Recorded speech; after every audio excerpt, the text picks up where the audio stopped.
30 लाख रुपए की धोखाधड़ी का आरोप लगाकर पार्षद योगेंद्र कटेवा के खिलाफ दी रिपोर्ट करता हुए पार्षदों के बयान आए सामने। अब वायरल हुई दिवंगत अनूप बगेरिया की द्वारा लिखी गई चिट्ठी। चिड़ावा थाने में 30 लाख रुपए की धोखाधड़ी के मामले में पार्षद योगेंद्र कटेवा के खिलाफ मामला दर्ज करवाया गया था। इसके बाद से ही आरोप प्रत्यारोप का दौर शुरू हो गया है। एक तरफ रिपोर्टकर्ता दिवंगत अनूप बगेरिया के बेटे ईसु बगेरिया ने गंभीर आरोप लगाए हैं, वहीं दूसरी ओर पार्षद योगेंद्र कटेवा ने भी मामले को बेबुनियाद बताते हुए छवि को खराब करने की बात कही। इन सब के बाद अब दिवंगत अनूप बगेरिया के द्वारा हस्ताक्षर की गई एक चिट्ठी वायरल हो रही है, जिसमें पैसों का लेन देन का जिक्र किया गया है। दावा किया जा रहा है कि दिवंगत अनूप बगेरिया ने ये चिट्ठी अपने बेटे से लिखवाई थी। साथ ही अशोक गोयल व अनुज बगेरिया का भी बयान सामने आया है। ये मामला लगातार तूल पकड़ता जा रहा है। सच क्या है ये तो मामले की जांच के बाद ही पता लग पाएगा, लेकिन इन दिनों चिड़ावा में ये मामला खूब चर्चा बटोर रहा है। पार्षद योगेंद्र जी कटेवा ने अनूप जी बगेरिया से पैसा लिया था।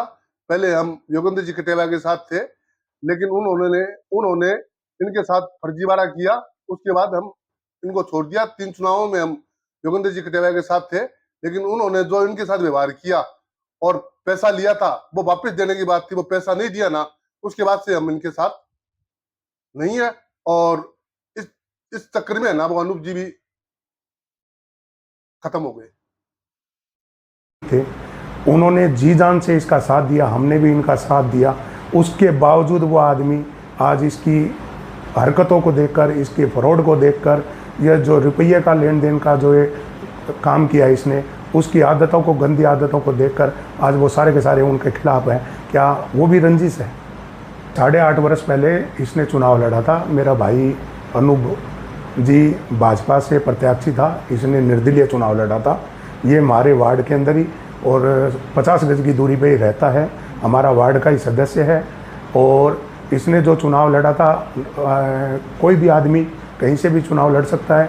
इसके पास एक भोले भाले लोगों की हरिजन बस्ती है, उसको डराकर धमकाकर इसने उस टाइम उनसे वोट लिए। इसकी आदत है, ये हर जगह ऐसी भोली भाली जनता को गुमराह करता है और वहीं से जाकर चुनाव लड़ता है और डराता है, धमकाता है। इसकी फितरत में है।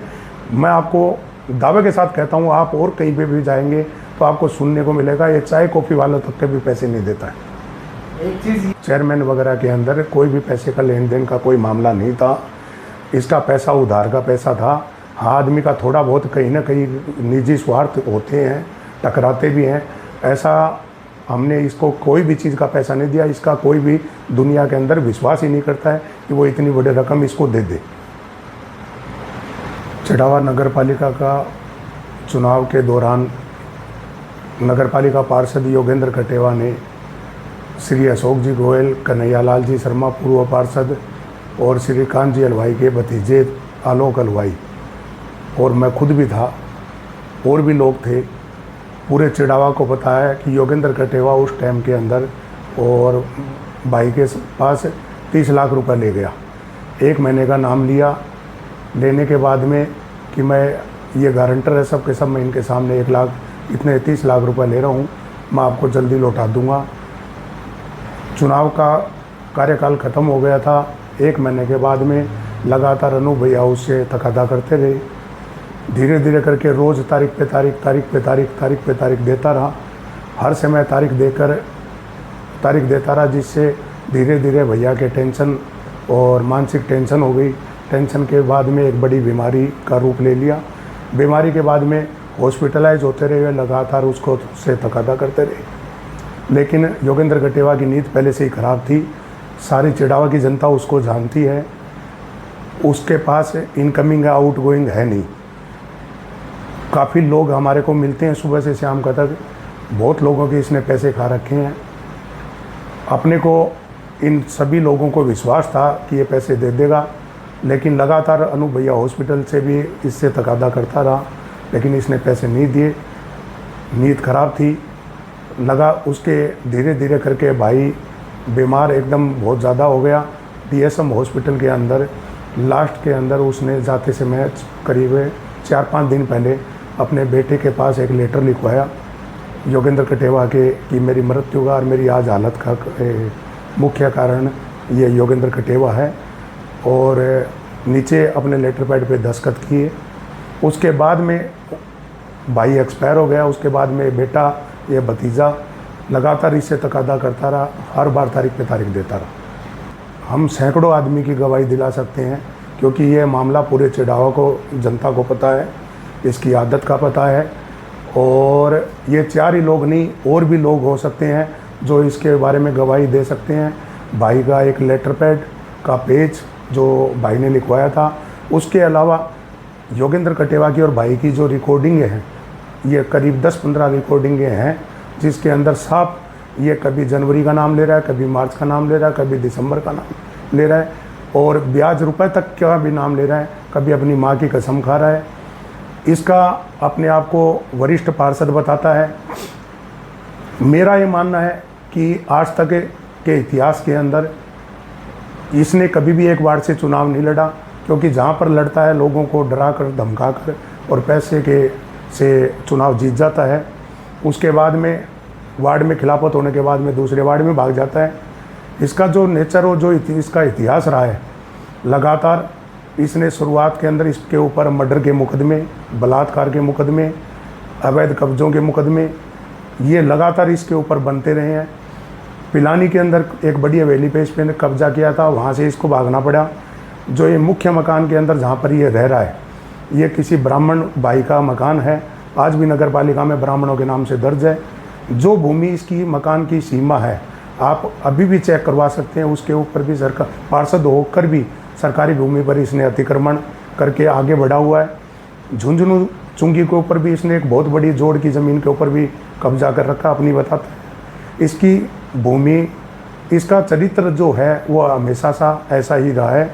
और सबसे बड़ी बात यह है कि 3 बार लगातार बिजली की चोरी करता पकड़ा गया। आप रिकॉर्ड उठा सकते हैं, बिजली बोर्ड के अंदर बिजली की चोरी करता है, आज भी आपको मिल जाएगा चोरी करते हुए।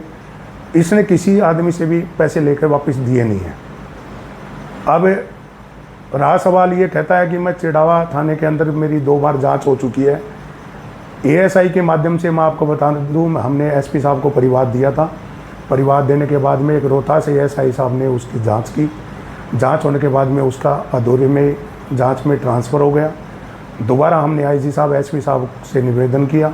दोबारा उन्होंने एक जांच भेजी, ताराचंद जी जांगीड़ एएसआई के पास है, वो अभी पेंडिंग पड़ी है। उन्होंने उसके अंदर अभी कुछ भी, न तो कोई गवाही न कोई बयान हुए हैं। कोई एफआईआर, अगर एएसआई एफआईआर लगाता है तो किसी थाने में क्या एफआईआर दर्ज होती है? अगर थाने में परिवाद में एफआईआर लग जाती है तो फिर एफआईआर कैसे दर्ज हुई? ये हमने लास्ट के अंदर हार कर इसकी नीयत को देखते हमने एफआईआर दर्ज करवाई है। उस एफआईआर के सामने, सारी जनता के सामने, इसका चरित्र पहले से भी खराब था, सामने आ जाएगा। दूसरा, ये अपने आप को भाजपा का बताता है। इसका इतिहास रहा है, पहले निर्दलीय, फिर बसपा, फिर कांग्रेस, फिर भाजपा। अब की बार भी विधानसभा और एमपी के चुनाव में भी ये दोनों चुनाव में कांग्रेस के साथ था। अपने आप को भाजपा का प्रत्याशी पार्षद बताता है। ये चुनाव हमारा आज से नहीं, 8.5 वर्ष पहले हुआ था। उसके बाद में अब की बार इसने 26 नंबर में जो चुनाव लड़ा, इसने भाजपा की टिकट से चुनाव लड़ा। हमने चेयरमैन के प्रत्याशी थे जो वो भाजपा की टिकट से थे। हमने इसका पूरा जी जान से साथ दिया। पुत्र स्वर्गीय पार्षद अनूप बघेरिया कल एफआईआर करवाई है पार्षद योगेंद्र कटेवा के खिलाफ। उन्होंने मेरे पिता से 30 लाख रुपए लिए थे चुनाव के दौरान, 1 महीने का नाम लेके कि मैं आपको लौटा दूंगा, बट उन्होंने नहीं लौटाए अभी तक। अभी मेरे पिताजी जब उनसे तकादा करते रहे तब उन्होंने डेट पे डेट देते रहे। उसके पश्चात मैंने भी प्रयास किए कि अंकल मेरे को पैसे चाहिए, अंकल मेरे को पैसे की ज़रूरत है, बट उन्होंने नहीं दिए। फिर लास्ट उन्होंने मुझे मना कर दिया कि नहीं, मैंने तो अपने के लिए लिए थे ये पैसे, मैं नहीं दूंगा। फिर मेरे पिताजी बीमार भी हो गए, तकादा करते रहे उनसे, बट नहीं, कुछ नहीं हुआ। आपने एफआईआर में ये बोला 30 लाख रुपए आज के दिन छोटी रकम है नहीं, और उनसे तकादा करते रहे, बट उन्होंने नहीं दिए। और मेरे पिताजी जब बीमार हो गए उसके अंदर व्हील चेयर पर भी जाके आए, उनके पास व्हील चेयर पर बैठे बैठे भी गए हैं कि मेरे को पैसे की ज़रूरत है, मेरे को बहुत ज़्यादा ज़रूरत है, बट उन्होंने नहीं दिए पैसे। और वो मानसिक उनका डिप्रेशन मान लो, आप कुछ भी मान लो, बीमार हो के उनके कैंसर हो गया लास्ट में, फिर वो नहीं रहे। उन्होंने मुझसे लेटर भी लिखवाया एक 7 अगस्त को, जब वो DSM हॉस्पिटल में एडमिट थे, कि बेटा तू ये ऐसे लेटर लिख। उन्होंने बाद में साइन किए उस लेटर पे कि ये काम आएगा तेरे योगेंद्र कटेवा के खिलाफ, बट उन्होंने नहीं आज तक कोई।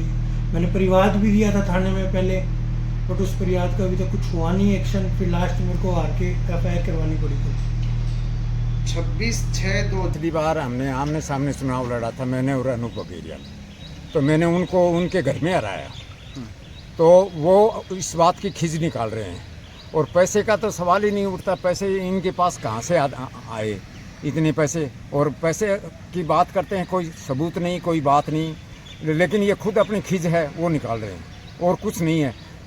इन्होंने परिवाद दिया SP को, तो SP साहब ने 2 बार चेक हो गया, तो जो ASI ने 2 बार चेक किया, तो दोनों अलग अलग SP दोनों ने FIR लगा दी कि ये कोई लेन देन नहीं हुआ, और ये झूठा मेरे को बदनाम करने के लिए ये झूठा बदनाम कर रहे हैं। बात नहीं हुई, हमारी बोलचाल ही नहीं। हकीकत तो ये बात है कि हम आपस में वो वार्तालाप हमारी होती ही नहीं कभी। क्या कहेंगे, आपकी कोई रिकॉर्डिंग है? आपको लगता है कि कोई रिकॉर्डिंग नहीं है। अगर कुछ भी होता तो उससे पहले दो अफसरों ने जांच की थी, तो उसमें आती ये बात, वो FIR क्यों लगाते? ये तो राजनीतिक व्यवस्था है। सबसे मैं 4 बार पार्षद रहा हूँ, वरिष्ठ पार्षद हूँ। इस समय नगर पालिका में जो भी पार्षद हैं उनमें सबसे वरिष्ठ ज़्यादा बार मैं ही जीता हूँ। मैंने MLA का भी चुनाव लड़ा है, और यूथ का मैं ऑल इंडिया का महामंत्री रहा हूँ युवा लोक दल में। तो इनको ये है कि इनको कैसे डाउन किया जाए। आप भी बीजेपी से ये स्वार्थ वाले आदमी हैं, कोई भी पार्टी से नहीं जुड़े रहते। जहाँ इनका स्वार्थ होता है वहाँ ये बात करते हैं, और झूठी बातें करते हैं, कोई सच्चाई नहीं होती। पूरा चिड़ावा जानता है कि ये किस सोच के आदमी हैं, क्या क्या करते हैं, ब्लैकमेलर हैं और कुछ नहीं। आप ऐसी कोई बात नहीं है। उससे शुरुआत से ही वो बीमार हैं, उससे पहले भी बीमार थे, चुनाव लड़ने से पहले भी वो बीमार थे। तो ये इस बात में कोई सच्चाई नहीं है। ये मुंबई तक हुआ है, महात्मा गांधी में एडमिट रहे हैं, और हर जगह जाया है, वहाँ से हर जगह से इनको वो है।